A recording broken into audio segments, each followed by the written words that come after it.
Welcome to Two Tall Guys Talking Sales. I'm your host for this session. I'm Sean. And I'm Kevin. And together we're going to talk about a unique problem that you might be having in your sales process and your sales world. This 15 minutes is designed for salespeople, sales managers, and CEOs of the company that are trying to increase their revenue and trying to be more productive in your sales processes. So let's get started. Welcome back to our podcast, Two Tall Guys Talking Sales. And in case you didn't know it, Kevin Lawson is one of the tallest guys that you've ever met. Just because that's 6'7" or whatever you are, Kevin, you're among the 99th percentile of height. I'm 6'3". This is Sean. So I'm not nearly as tall as Kevin, but I tend to look down on most people. That's a figurative thing, not a literal thing. But I'm usually taller than most people. And in fact, when I'm standing beside Kevin, it's a little bit unnerving because I'm not used to looking up at anybody else. So this podcast is not about height, though. This is about running an effective meeting. And we've been doing a couple of these in a row on this podcast series. I think we have maybe this one and another one to go that we want to talk about. But in this one, let's talk about sales meetings that are for educational purposes and training your salespeople. And what are some best practices and ideas on how to make that possible? Kevin, you want to start us off? Sure. And thanks. It's always good to be in the company of other tall people. To build on top of that, and if someone just doesn't have the full 15 minutes, I'm going to go ahead and give you a tool you can use tomorrow. So if you're writing, pull over, get out a pen and a pad, write this one down. I want to share first with you a practice I use with sales teams when we're trying to learn something new. And we use this for learning a new skill, learning a new method, learning about a new market. Imagine 4 or 5 salespeople that are on your team, so that would make you the 5th or 6th person, and taking a book with a dozen chapters in it. The practice or the exercise here is that everybody in one night reads 2 chapters and develops a quick hits, high level, what should everyone know about that chapter or those chapters. Doing that overnight and bringing that back to a team for a teaching session allows the entire team not only to consume an entire book's worth of content in a day, but it makes you authorities on it because you're paying attention as a part of the group to what you are going to teach others. You distill the best thinking and distill all of the high-level takeaways that can be used quickly. That's one of those products or projects or exercises that you can use immediately. To flip that and talk similarly about how to enter a market, let's imagine you're trying to enter a new vertical and you assign out what are the market influencers, meaning the leading vendors, the thought leaders for that industry. What are the challenges, political, economic, legal, facing that industry, or 4 or 5 other things about the industry that you can assign out for someone to go research. So the example is, or the exercise is, go research this area about this industry, bring that back and teach the team tomorrow. It allows you as a leader to assign out work that is not busy work, it is sales driving work that feeds the entire team and gets everybody up to speed very rapidly. Sean, have you ever done something like that? I haven't, and I think that is a great idea, and I'm going to use that for the next team meeting that I have for one of my clients. Because here's what I liked about it. There's a couple things that you brought out in your conversation about doing this. First of all, you are making individuals responsible for doing their homework in advance. Getting that work done in advance. Here's a deadline. You're kind of putting that work out. I think you said the night before, but maybe you want to do it a week before because somebody might want to take a little time to read that book or read that chapter.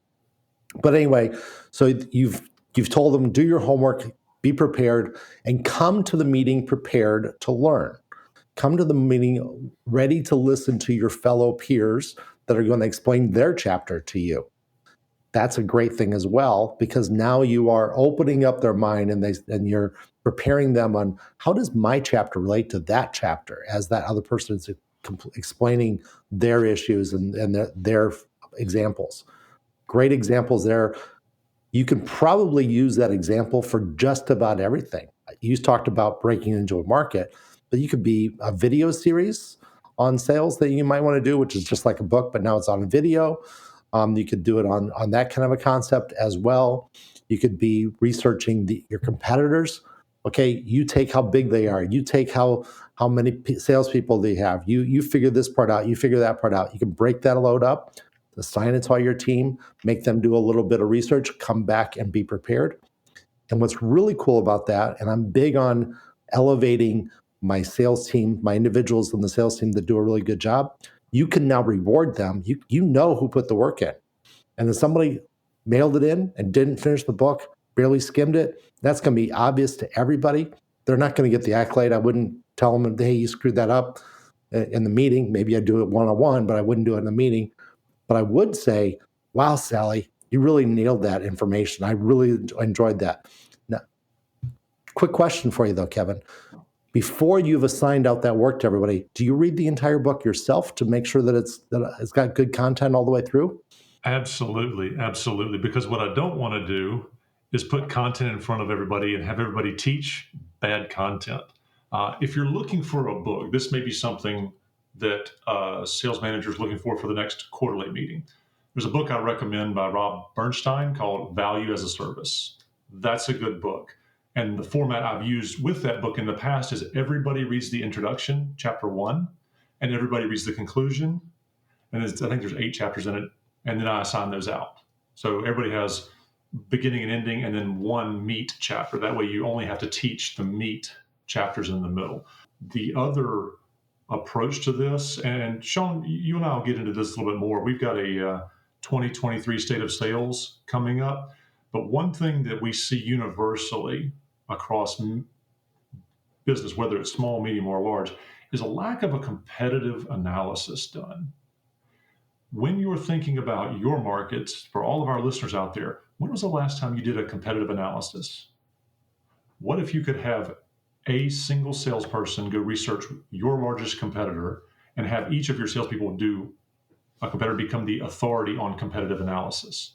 How much would that benefit your business to have that information taught and socialized in your sales organization? I love that, especially since I'm a big believer in beating your competition or eliminating your competition, is my name of my book. The issue that I think that people don't do enough of in small businesses, and our 2023 State of Sales actually points this out, is not only do you not know your competitors, because roughly 45% don't even know their competitors that are out there, but most of the people that at least know their competitors by name don't know why their competitor is better or worse than they are.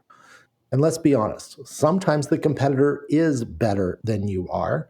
And let's be honest about that and figure out, how do we go into a competitive analysis or a competitive sales process against that competitor if they really do have a great product and we need to fit into a crack or a corner that they just don't fill. And we need to compete in a fractured kind of a sales strategy way as opposed to being head on. And how do we come up with the right sales strategy to make that happen? If you don't know your competitors and you don't know what they're good at, your sales strategy will almost always be what I call a frontal strategy, which is basically, let's just go at them head to head and may the best man win. I'm sorry, that doesn't always work. I think it's great that you actually talked about that and breaking up what a competitor can do and what their strengths are and where they're strong, where they're not, in that divided fashion that you just talked about. I think that makes a lot of sense. Good job. No, thanks, man. Appreciate that. I'm curious. I have a method for assigning roles in meetings. Since we opened this up by saying sales meetings are for educational purposes, how do you transfer in your meetings, Sean? How do you measure or manage the transfer of knowledge to make sure somebody got something out of it? I'm curious. I'm a big believer in repetition. First of all, I don't assume that anybody gets it the first time they heard it. That's the first part of repetition. But then I'm a believer in, hey, Sally, can you just repeat what we just talked about? Can you put that in your words or how you could use that at your account that you're going to have next week that you're going to call on. Tell us about that situation and how you're going to use this new tool, this new technique, this new knowledge that you just got. How are you going to apply that? After about the fourth or fifth time that I've asked that question in a sales meeting, everybody is getting ready for Sean to ask that question because they know it's coming. I am going to say, where are we going to do this? There's an old technique that I learned that I still think is very effective on face-to-face meetings if we're doing those. Walk up to the whiteboard that's in the conference room, get out your marker and say, we just talked about this new thing. Let's list accounts. Which accounts are we going to take this to next week? Who are we going to talk to about this? And everybody's got to put an account or two or five up on that board. And I'm writing down, and at the end of after we write that list, I'm taking a picture of it. And next week or 2 weeks, whatever it's going to be, I'm actually going to bring that list back up and say, how do we do? And that is a way of reinforcing what you just learned. You just learned about this new feature, this new gizmo in our industry. How are you going to use it? And let's pay attention. Let's be ready when you come into a sales meeting to learn. That's why we're having the sales meeting. We're not here to talk about the NFL game last week or the MLB game last week. We are here to learn. Otherwise, we wouldn't be doing this. I just have you out there selling. We've all got to get back out there and get to selling. I think that holds true regardless. And I love that you pointed that out, that there's no reason to have a meeting, just a meeting. I mean, just to meet. But for the educational piece and for testing the knowledge, I think it's a really insightful way of saying, hey, you've learned this. What are we going to do with this? How are we going to turn this meeting into revenue dollars? I use a similar tool, less whiteboard. I'm mostly virtual now, so I'm finding that replicating these kind of exercises is equally as advantageous. I'll see if I can get my words out. Equally as advantageous to think about this from a digital standpoint. So if you're using Zoom, please make sure you know that there's a whiteboard feature out there, and you can use it with a stylus, or you can copy and paste Word documents. I say all that to say this. I use a 3-column format, and this is something, again, you can take away and apply for educational purposes. 3 columns. The first column is the prospect or customer name. The second column is how they measure value. Not our product feature and what we think we can deliver, but how they measure our value. Meaning, people don't buy drill bits to have hunks of metal. They buy a drill bit to have a perfectly sized hole drilled. So how they measure value is in perfect holes drilled. So think about how they're measuring their value in the business for the second column. The third column, this is the most important one, is what is our questioning strategy? So to apply what you just said, Sean, for the customers that we've just identified, what is our questioning strategy to apply this new technique or tool to the environment? It's really about how we become practitioners of our craft. For everyone out there in podcast land, if you're not thinking about the questions you're asking and how to ask better questions, that's a key piece of education you can take away today. What are we doing to increase the value of our questions? I agree. We talked about this in another podcast that we had, and we talked about doing role plays. And that's another way of ingraining this new thing that you just talked about, just learned, ingraining that into the minds of our audiences, of our sales teams. And that is do some role plays. There's a great way to do role plays. Listen to those old podcast episodes and pick up those hints. We just talked about those a few weeks ago. But do role plays also drives that in and allows you to understand it. Because when the sales team uses the knowledge that they received, now they start to use it outside of the meeting when they're with the customer, and they're actually going to take advantage of this. Completely agree, Sean. You are just really knocking it out of the park here. You know what's funny? We're here on a podcast talking a lot, but one of the things, and I think I probably like to wrap up with this, one of the best ways to get educated is to ask questions. Peer-to-peer best practice question asking will draw out more useful answers more often. So I think it's just kind of ironic that we're podcasting out here, having kind of a one-way conversation, knowing that the best way to draw out educational best practices and learning opportunities is to ask questions of the people sitting next to you in a meeting. So, yeah, I agree. We do ask questions of each other because I learn from you, and I think sometimes you might actually learn from me. But I think it's important that you actually bring that out as the final thing. You need to constantly ask questions. Do you get this? How do you do this? Make sure that your salespeople know that.